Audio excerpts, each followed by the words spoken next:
गज़ल ज़फ़र इकबाल की। मैं चलते चलते अपने घर का रास्ता भूल जाता हूँ। मैं चलते चलते अपने घर का रास्ता भूल जाता हूँ। जब उसको याद करता हूँ तो कितना भूल जाता हूँ। कहाँ तक जाएंगे दोनों, कहाँ से वापसी होगी। वो क्या कुछ याद रखता है, मैं क्या क्या भूल जाता हूँ। मुकर्रर कर भी दूँ कोई जो मुझको याद दिलवाए, तो मैं उस आदमी को साथ रखना भूल जाता हूँ।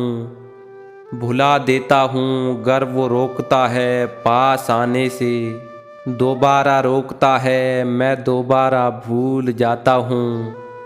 ज़फ़र ज़ैफ़ दिमाग अब इससे बढ़कर और क्या होगा, कि जाता हूँ वहाँ और वापस आना भूल जाता हूँ। मैं चलते चलते अपने घर का रास्ता भूल जाता हूँ। जब उसको याद करता हूँ तो कितना भूल जाता हूँ। दोस्तों, वीडियो को लाइक करें, चैनल को सब्सक्राइब करें और बेल आइकन को दबाएं ताकि हर आने वाली वीडियो आप तक पहुंचती रहे।